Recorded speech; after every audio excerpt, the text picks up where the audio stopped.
Hi ആരോ ക്രിയേഷനിലേക്ക് എല്ലാവർക്കും സ്വാഗതം. എൻ്റെ ചാനൽ ആദ്യമായിട്ട് കാണുന്നവർ സബ്സ്ക്രൈബ് ചെയ്തിട്ട് കാണാം, ലൈക്ക് ചെയ്തിട്ട് കാണാം, ഇഷ്ടപ്പെട്ടാൽ കമൻറ്റ് ചെയ്യാൻ മറക്കരുത് കേട്ടോ. ഇന്ന് നമുക്ക് കണമ്പ് കറി ഉണ്ടാക്കുന്നത് കാണാം കേട്ടോ. അപ്പോൾ കുറച്ച് കണമ്പ് ഇതുപോലെ വൃത്തിയാക്കിയിട്ട് കട്ട് ചെയ്ത് വെച്ചിട്ടുണ്ട് കേട്ടോ. ഒരു മുറി തേങ്ങ എടുത്തിട്ടുണ്ട്. ചിരകിയതിന് ശേഷം ഒരു മിക്സിയുടെ ജാറിനകത്തേക്ക് ഇട്ടിട്ട് ആവശ്യത്തിനുള്ള വെള്ളം ചേർത്തിട്ട് നന്നായിട്ടൊന്ന് അരച്ചെടുക്കാം. ഒരു വലിയ കപ്പ് വെള്ളം ചേർത്തിട്ടാണ് ഞാനിവിടെ അരച്ചെടുക്കുന്നത് കേട്ടോ. അപ്പോൾ നമുക്ക് എത്രത്തോളം പാല് വേണം അതനുസരിച്ച് വെള്ളം എടുക്കാവുന്നതാണ്. അപ്പം ഞാൻ ഇത്ര എടുത്തിട്ടുണ്ട്. എന്നിട്ട് നന്നായിട്ട് അടിച്ചെടുത്തിട്ടുണ്ട് കേട്ടോ. എന്നിട്ട് കുറച്ച് മാത്രം ആദ്യം ഒരു പാത്രത്തിലേക്ക് ഒഴിച്ചു കൊടുത്തിട്ടുണ്ട്. അതിനുശേഷം ഒന്നാം പാല് അതിലേക്ക് തന്നെ ഒഴിച്ചു കൊടുത്തിട്ടുണ്ട് കേട്ടോ. ഇനി രണ്ടാം പാല് ഒരു പാത്രത്തിലേക്ക് മാറ്റിയെടുത്ത് വെച്ചിട്ടുണ്ട്. ഒരു പാത്രത്തിൽ കുറച്ച് വെള്ളം എടുത്തിട്ടുണ്ട്. 2 കഷ്ണം കുടപ്പുളി എടുത്തിട്ട് അതിനകത്തേക്ക് നന്നായിട്ട് കഴുകിയതിന് ശേഷം ഇട്ട് കൊടുത്തിട്ടുണ്ട് കേട്ടോ. എന്നിട്ട് നമുക്ക് ഫ്ലെയിം ഓൺ ചെയ്ത് അതിനകത്തേക്ക് വെച്ച് കൊടുത്തിട്ട് നമുക്ക് നന്നായിട്ടൊന്ന് തിളപ്പിച്ചെടുക്കാം കേട്ടോ. പുളിവെള്ളം ഉണ്ടാക്കിയെടുക്കാം. ഇനി മീൻകറിക്ക് ആവശ്യമായിട്ടുള്ള ഒരു കഷ്ണം സവാള എടുത്തിട്ടുണ്ട് കേട്ടോ. അപ്പോൾ ഉള്ളി വേണമെങ്കിൽ ഉള്ളി ഇടാം. ഞാൻ സവാളയാണ് എടുത്തിരിക്കുന്നത്. ചെറുതായിട്ട് നീളത്തിൽ കട്ട് ചെയ്തെടുത്തിട്ടുണ്ട്. 2 പച്ചമുളകും ആവശ്യത്തിനുള്ള കറിവേപ്പിലയും 1 ഇഞ്ച് വലുപ്പത്തിലുള്ള ഇഞ്ചിയും എടുത്തിട്ടുണ്ട്. നന്നായിട്ട് ചതച്ചെടുക്കാം കേട്ടോ ഇഞ്ചീന്.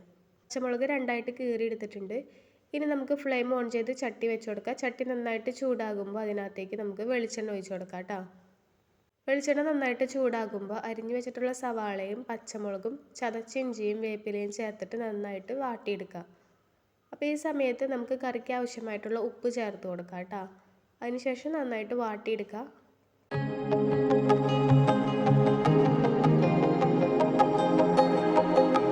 നന്നായിട്ട് വാടി വന്നിട്ടുണ്ട്. ഇതിനകത്തേക്ക് നമുക്ക് ആവശ്യത്തിനുള്ള മഞ്ഞൾപ്പൊടി ചേർത്തിട്ട് നന്നായിട്ടൊന്ന് മൂപ്പിച്ചെടുക്കാം കേട്ടോ. അപ്പോൾ നന്നായിട്ട് മൂത്ത് വന്നതിന് ശേഷം അതിനകത്തേക്ക് നമുക്ക് ആവശ്യത്തിനുള്ള മല്ലിപ്പൊടി ചേർത്ത് കൊടുക്കാം കേട്ടോ.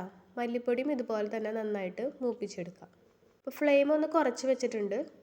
എന്നിട്ടാണ് നമ്മൾ പൊടികളൊക്കെ ഇട്ട് കൊടുക്കണേ കേട്ടോ.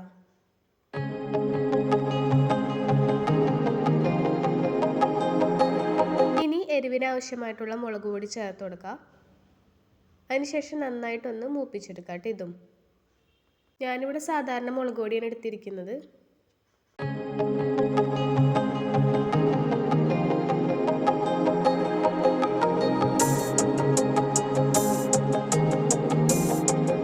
ഇനി നമുക്ക് തിളപ്പിച്ച് വെച്ചിട്ടുള്ള പുളിവെള്ളം ഉണ്ടല്ലോ അത് അതിനകത്തേക്ക് ഒഴിച്ചു കൊടുക്കാം കേട്ടോ.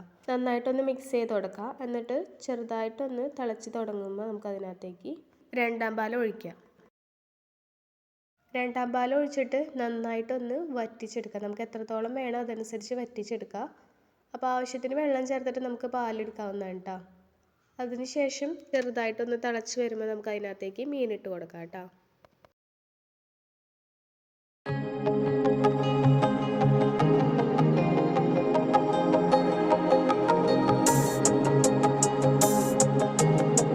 ഇനി പാകത്തിന് വറ്റിയതിന് ശേഷം നമുക്ക് ഒന്നാം പാൽ ഒഴിച്ചു കൊടുക്കാം കേട്ടോ. ഒന്നാം പാൽ ഒഴിച്ചിട്ട് 2 മിനിറ്റ് തിളപ്പിച്ചാൽ മതി. അതിന് ശേഷം നമുക്ക് ഫ്ലെയിം ഓഫ് ചെയ്യാം കേട്ടോ.